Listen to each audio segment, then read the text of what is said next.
Hello बच्चों, इस question में हमारे पास असर्शन एंड रीजन दिया गया है। असर्शन में ये बोला गया है कि copper can not liberate hydrogen from acids and उसका रीजन ये बोला है कि because it has positive electrode potential. तो यहाँ पे जो की कॉन्सेप्ट है वो है रिगार्डिंग द इलेक्ट्रोकेमिकल सीरीज। तो इलेक्ट्रोकेमिकल सीरीज जो है वो है based upon the standard reduction potential. So it is based upon standard reduction potential and इसमें जितने भी एलिमेंट्स हैं उनको on the basis of reactivity and standard reduction potential arrange किया गया है। तो अगर हम कॉपर एंड हाइड्रोजन की बात करें तो अगर हम एक पार्ट ऑफ इलेक्ट्रोकेमिकल सीरीज को देखें तो हमें पता है कि ई नॉट या standard reduction potential of hydrogen is 0।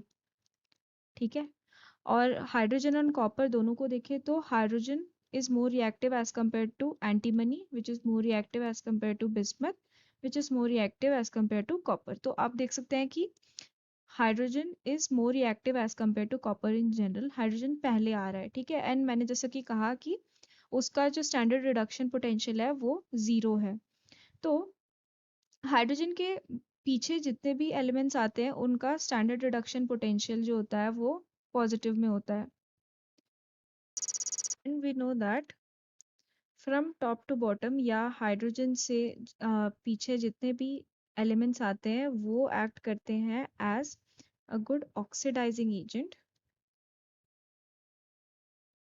And hydrogen के पहले जो मोर रिएक्टिव वाले एलिमेंट्स होते हैं वो एक्ट करते हैं as a good reducing agent.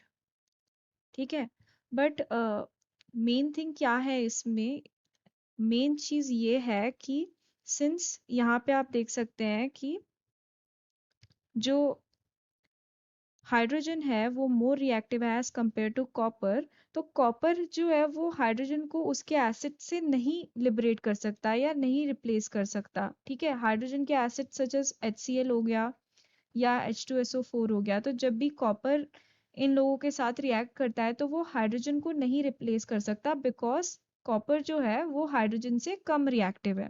तो ये जो स्टेटमेंट दिया है ये ट्रू है। ये क्यों ट्रू है? Because copper is lower in the electrochemical series, electrochemical series,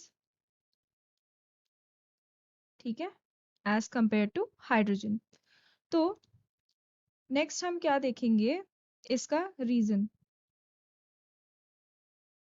तो रीजन में हमें दिया गया है because it has positive electrode potential. तो एज आई सेड कि उसका पॉजिटिव इलेक्ट्रोड पोटेंशियल रहता है, इसीलिए वो उसको नहीं कर सकता लिबरेट, बिकॉज यहाँ पे हाइड्रोजन का 0 में रहता है एंड हाइड्रोजन के पहले वाले का नेगेटिव इलेक्ट्रोड पोटेंशियल रहता है। तो नेगेटिव इलेक्ट्रोड पोटेंशियल वाले तो हाइड्रोजन को रिप्लेस कर सकते हैं, बट उसके पहले जो पॉजिटिव इलेक्ट्रोड पोटेंशियल वाले हैं वो नहीं रिप्लेस कर सकते बिकॉज वो कम रिएक्टिव होंगे। तो रीजन भी सही है, तो हम यहाँ पे लिख सकते हैं कि both assertion and reason are true and reason are true and यहाँ पे आ जाएगा true and reason is the correct explanation, reason is correct explanation for assertion.